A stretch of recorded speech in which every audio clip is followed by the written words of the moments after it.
ప్రజలకు సాయం చేసే విషయంలో మాజీ ముఖ్యమంత్రి శ్రీ వైఎస్ జగన్మోహన్ రెడ్డి గారి గురించి పిల్లికి కూడా ఎప్పుడు బిచ్చం వేయని తండ్రి కొడుకులు గౌరవనీయులు చంద్రబాబు నాయుడు గారు, లోకేష్ గారు సన్నాయి నొక్కులు చూస్తుంటే అవ్వాలో ఎడవాలో అర్థం కాని పరిస్థితి. 2 ఎకరాల నుంచి 2 లక్షల కోట్లకి పైగా సంపాదించుకున్న చంద్రబాబు నాయుడు గారి సుదీర్ఘ రాజకీయ జీవితంలో ఆయన ఎంత మందికి సహాయపడ్డారు అనేటువంటి ఒక విషయాన్ని ఒక్కసారి వివరిస్తే ప్రజలు కూడా తెలుసుకుంటారు. ప్లీజ్, వరద బాధితులకు గాని ఇప్పటి వరకు ప్రజలకి జగన్మోహన్ రెడ్డి గారు ఏం సాయం చేశారు అని మాట్లాడుతున్న సుడో మేధావులందరూ దయచేసి కనులు తెరిచి చూడండి, చెవులు రిక్కలు విరుచుకుని వినండి. టీడీపీ కూటమి ప్రభుత్వం అధికారంలోకి వచ్చిన తర్వాత మీ పార్టీ గూండాలు రాష్ట్రంలోని వైఎస్ఆర్సీపీ నేతలు కార్యకర్తలపై హత్యలు, ఆస్తి విధ్వంసాలు, దాడులు చేశారు. ఈ విషయం మీకు కూడా తెలుసు కదండి.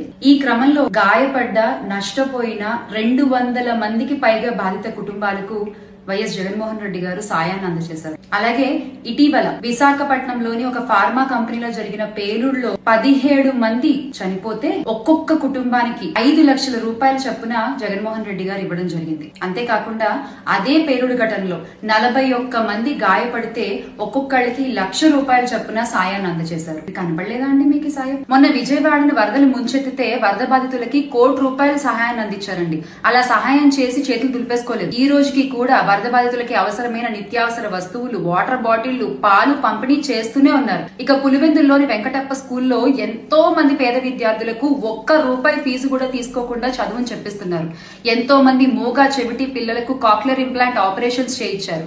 ఇక పాదయాత్రలో గాని, ఓదార్పు యాత్రలో గాని ఎంత మంది యువకులకి ఉద్యోగాలకు వెళ్ళడానికి దారి చూపించారు, ఎంత మందికి ధన సహాయం అందించారు, ఎంత మందికి భరోసా ఇచ్చారు. ఇలా చెప్పుకుంటూ పోతే చాలా ఉన్నాయండి.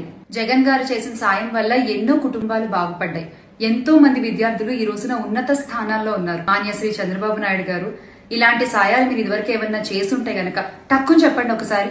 అధికార బలం, మీడియా బలం ఉంది కదా అని మీరు ఏది పడితే అది అలా దుష్ప్రచారాలు చేసుకుంటూ పోతే మీరు చెప్పే అబద్ధాలన్నీ నిజాలు అయిపోతాయా సార్?